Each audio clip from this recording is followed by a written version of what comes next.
Hey guys, I'm Allison. I'm the Pampered Wife. One of you guys had said, yes, one. One of you guys had said you would like to see a comparison between the Gen C liquid eyeshadow and Lisa Eldridge's liquid eyeshadow that I have, and so that's what we're doing today. If you're new to my channel, welcome. I'm 51 years old and into mostly clean beauty, depending on how you define it. I'm pretty straightforward, always give honest reviews. Nothing on my channel is gifted or sponsored, so you're always getting my real opinion. So today what I'm thinking of doing is talking about the two products, comparing the size, the price, not really getting into ingredients, but just talking about some of the call outs, my experience with them, putting them on my eyes, showing you how they work with other cream products as well as a powder, and then giving my final opinions. They will be the star of the show today. Let's go ahead and jump in. First off, I already have all of my makeup on except for my eye makeup. If you're curious what I'm wearing, my base products are pretty much CL. I have on the foundation, the concealer, and the powder. I'll put the shades in the description box down below.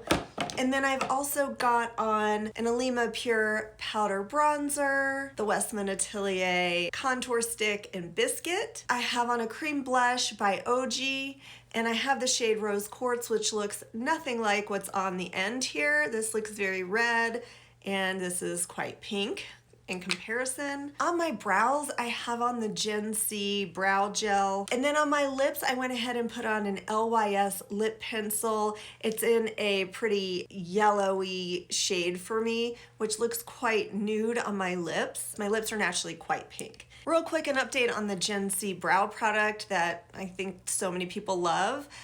I have hated this, but I've continued to try to work with it. I've had it for months now, and what I found is now that it's finally a lot more dried out, if I go in and wipe off any excess product from the applicator to within an inch of its life, then I can put it on and not look like I have big, fat, fluffy caterpillars, deep, dark, fluffy caterpillars crawling across my forehead. So I found a way to make it work. I didn't even try to fix this one, which is misshapen from a laser facial I got, and the hair has been removed permanently, and I'm just going with it. This is the Gen C Mixed Media Liquid Eyeshadow. They do come in metallics, and I've talked about a metallic shade that I have from them before, but I'm focusing on mattes today because what I'm focusing on for Lisa Eldridge is her Liquid Silk liquid eyeshadow, which is a matte formula. I thought that this was such a teeny little thing, but it actually is 0.7,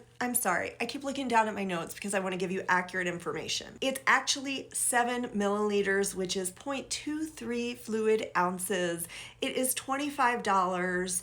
It has a paddle applicator, which is really easy to apply on, just dab it on the back of your eye. It's also easy to take a brush and tap it along the tip. Lisa Eldridge, for comparison, is 2.8 milliliters. That is a third of what the Gen C product is. It's also converted into fluid ounces, 0.09. Again, the Gen C was 0.23 fluid ounces. So again, this is a third of the product of the Gen C, and this one is $36 versus $25. You're paying about 1.5 times the price for a lot less product. So the packaging isn't all that dissimilar. I believe, is the Lisa Eldridge glass? I don't know if the Lisa Eldridge is glass. It definitely is more elegant. It feels more elegant. It's slender. It has the gold writing. The Gen C is cuter and chunky, and honestly, the packaging doesn't dissuade me or persuade me either way in this case. They both feel nice, and the applicators themselves are basically the same. This one also has a doe foot applicator, although I do believe it's a little bit smaller than the Gen C applicator, like it's just not as wide, but performs basically the same way. Just as an aside, the Gen C liquid eyeshadows do state that they're safe to use on the eyes, the cheeks, and the lips. Yeah, and the lips. So the Lisa Eldridge, maybe you could do that as well. I find pretty much all products are multi-use, but hers isn't marketed that way. It doesn't state that. So in addition to getting more product costing less, you could also use this product in other places, which I could see using this maybe for contouring. I wouldn't use it on my lips, but of course it comes in other shades. Speaking of shades, the Gen Z comes in 7 matte shades, while the Lisa Eldridge comes in 5 matte shades. Let's talk for a second about call out ingredients. For Gen Z, they don't really market it as a skincare product or doing anything amazing other than being a multi-use product that is liquid and performs really well. They call out the maracuja extract, which is relaxing and calming for skin. It's also full of antioxidants. If you use it often, maybe you'll have some skincare benefits from it. Antioxidants just fight stress of aging, basically, things that oxidative stress that breaks down skin cells and contributes to aging. On the other hand, the Lisa Eldridge product does claim to have more benefits. She found or uses something called lapacho bark. I will put that on the screen for you. This is supposed to have a smoothing effect and improve skin firmness over time. Both of these set down completely, but Lisa does note, Lisa like she's my friend, Lisa Eldridge does note on the product page that this has self-setting chronotechnology, which is a special time-release mix of texturizing film formers. And then she talks about a spherical powder that is in this that delivers silky texture and a blurred matte finish. And finally, she mentions shea butter, which we're all familiar with for moisturizing and just conditioning the skin. I do think those things contribute to a different texture, which we'll talk about. So let's go ahead and start getting these on my eyelids. I realized I didn't tell you what shade I have of the Lisa Eldridge, and I have the shade Phoebe. As far as the Gen C, I don't remember any specific directions other than, apply as you'd like, enjoy, use a brush or your fingertips. With the Lisa Eldridge, she specifically states to apply it on clean eyelids, so I don't even have sunscreen on my eyelids today. Normally I do put sunscreen on. I think I did take maybe the blush, up here some, but nothing on my eyelids. I may have a little bit of concealer in the inner corner that got a teeny bit here, but that's it. I guess we should talk for a second. Why liquid eyeshadows? Like, what's the big deal? Why would somebody want them? And the main things that I find are, one, they're fun. For me, makeup has to be fun. I love to play with makeup. It's sort of an art form. It's fun to feel the different textures. And so it's a different texture. It's a different medium to get the same effect. Or maybe it does have a little bit different effect from another formula of eyeshadow. So it's fun. 2, they dry all the way down. And 3, they don't crease. If they're a decent formula, which I'll tell you right off the bat, neither of these crease. They both dry all the way down. They're both really long wearing. I have found the Lisa Eldridge to actually be difficult to remove and even leave some staining behind. Her website does say to remove it with an oil cleanser, and so that is the best way to remove it, whereas the Gen C is easier to remove. I have applied both of these with fingers, with brushes. So I think today what I'm gonna do is wing it.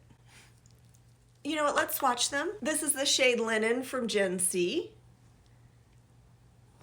And here is the shade Phoebe from Lisa Eldridge. I think just by looking at the swatches, you can see that Lisa Eldridge or Phoebe, it just looks thicker, more whipped than the Gen C. Now, I didn't shear either of these out or spread them, but I feel like even in looking at them, there's a difference in how the formulas appear. I've spread them out a little bit, and we'll give them time to dry down. For starters, before I get them on my lids, I feel like I did buy the absolute worst shade I could have from Lisa Eldridge for my skin tone.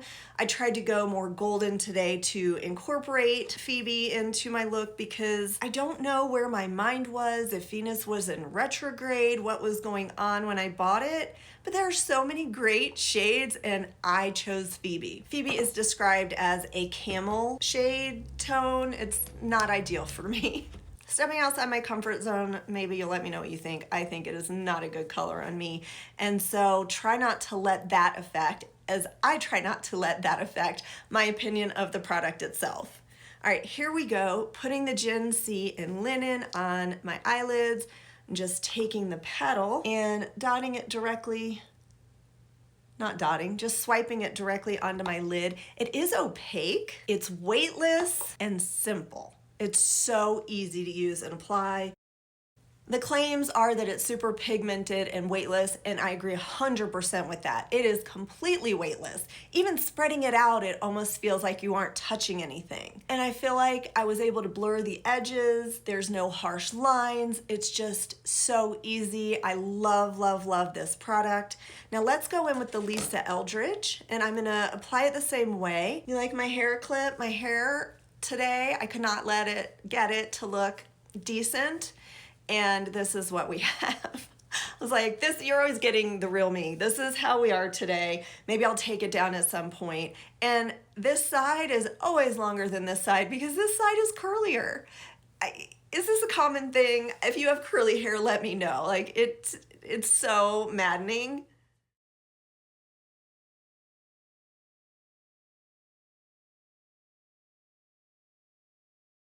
The Lisa Eldridge claims to be a soft focus matte, which I agree that it is. I feel that it's less opaque than the Gen C, although you could build it up, but it also is easy to blend out. I feel like I get harsher lines. Like I'm not able to blend the edges out as much as I am with the Gen C. And I feel like that's because it dries down faster. Maybe if I worked quicker or more quickly, I wouldn't feel that way.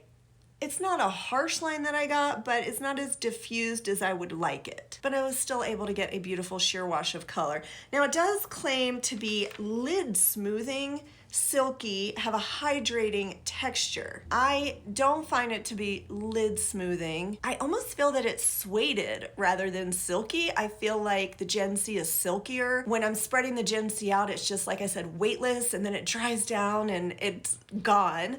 And to me, that's more of a silky effect, whereas the Lisa Eldridge, it just looks more sueded and feels a little bit more whipped, and feeling it on my eyelid even feels, maybe it does feel more skin-like, which is not silky. The Gen C feels more silky. Does that make sense? Hydrating texture, sure. That goes back to it feels less silky and more sueded, more like suede. Not completely. I mean, I'm taking it and exaggerating the texture and feel for you so you can get a feel of the difference between the two products. Just to show you, I'm going to go in with a cream product. I'm going in with the Merit Solo Eyeshadow in the shade Studio. Seemed like a good idea, but it actually is a little pink, so we're not going to do that. But I have worn this shade and it goes on just fine, no problem. Both of these liquid eyeshadows were perfectly fine with a cream shadow. I've had no trouble blending it out or anything. So then we will go in with a powder eyeshadow. This is a Dear Dahlia palette that I really like. And the reason I selected this one is because I think this would be a good shade to deepen the outer corner and give you an idea of how that goes.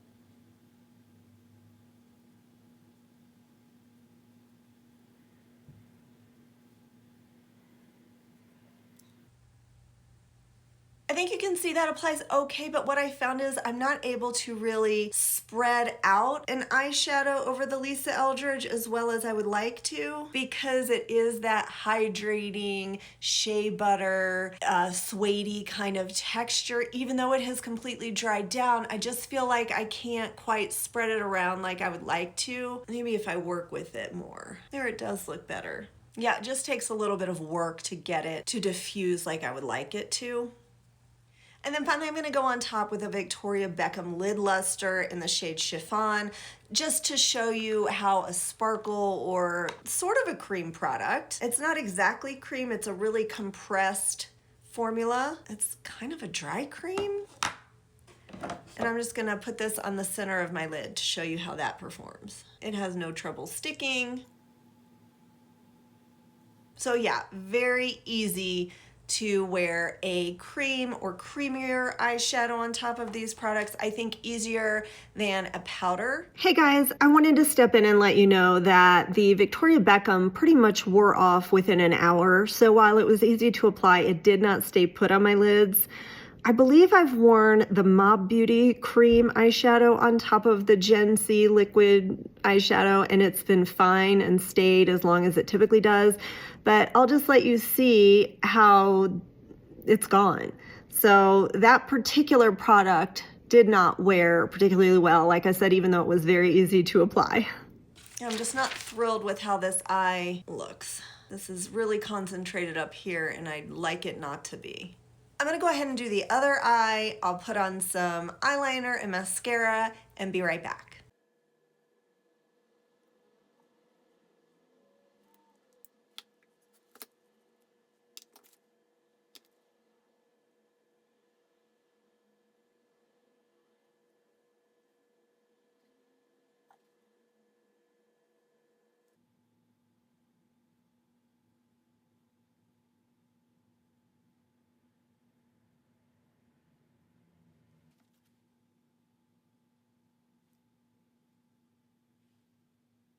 So this Soshi mascara is a tubing mascara. It's waterproof. I have tested it out. It is waterproof. The first time I used it, I didn't have a difficult time removing it, but since then I really have, so that's a thing. Here is the wand. It's like a pipe cleaner type wand. It doesn't have a small tip to do the inner corners or lower lash line, lower lashes. I never do my lower lashes anyway, but is definitely lengthening. I feel like it makes my lashes look long and spindly. So there is what that looks like with one coat. Wears great. I don't have any flaking, smudging, any of the things that you don't expect to have from a tubing mascara, and I have really been pleased with this. I think it looks just great, super easy to use. Like I said, the only thing is I'm not I'm not able to remove it super easily, so I need to work on that some. I did use a Sephora 12-hour retractable eyeliner, and I put that up in between my eyelashes from underneath. I didn't put it in the waterline, I actually put it between the eyelashes. If I put it in the waterline, it doesn't matter that it says it's waterproof. It will then go to my lower waterline, which will then end up under my eyes. So that is a no-go for me. All right, when I went ahead and did this eye, I did put the Lisa Eldridge on first, and then I went in with the Gen C, and I feel like this eye looks better. I was able to get more of the look I was going for with the powder eyeshadow. I don't know, I mean, when my eyes are open, I like the way this eye looks better. It just looks brighter, and I think it looks better. And now I think you can see why I chose the lip I chose. I am gonna try to take my hair down. Maybe I'll put on a little more blush and we will talk about a few more things. Okay, I did go in with some Henné, I don't know what they call it. It's not a lip gloss, some kind of lip moisturizer, lip balm, I believe. And I have the shade Intrigue. I really enjoy this formula. And then I dotted some on my cheeks because I'm just a person who needs a blush in the apples of their cheeks, I think. I just don't quite look alive without it. All right, back to the Gen Z and the Lisa Eldridge. I mentioned that the shade that I got from Lisa Eldridge I think is the worst possible shade I could have gotten for my skin tone. Almost every other shade I feel like would be great for me, except for I think there's one called Rosewood. It's a really rosy brown. But I wanted to compare two shades that I thought were similar between Gen Z and Lisa Eldridge. One is Reef from Gen Z. This is described as a vibrant matte peach, and I think that's most comparable to Irene, which is a light neutral peachy beige. And then another comparison would be Shroom by Gen Z, which is a matte taupe. In the swatch, it doesn't look so similar, but on the model's eyes, it looks sort of similar to Ione, which is a cool mauve gray. Like I said, there are 7 matte shades in the Gen Z and 5 matte shades in the Lisa Eldridge. I will say, before I tell you my final opinions, that the Gen Z has 740 reviews on Credo Beauty. They are all 5 stars. Then I went to Gen Z's website where they have 2003 reviews and they are all 5 stars. Lisa Eldridge, I believe, only sells on her own website. She has 179 reviews and has 4.9 stars. That's not a huge difference except for the number of reviews that are on the Gen Z versus the Lisa Eldridge. And to have that many reviews and have them 5 stars is pretty phenomenal.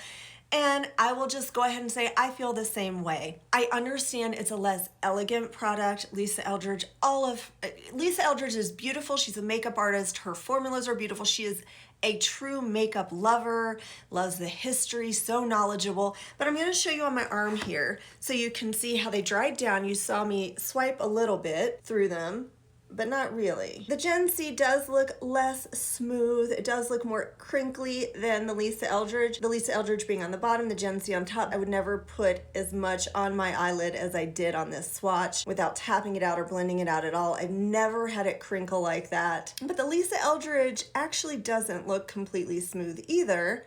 I don't know that that's coming through. I think it just comes down to what you're looking for.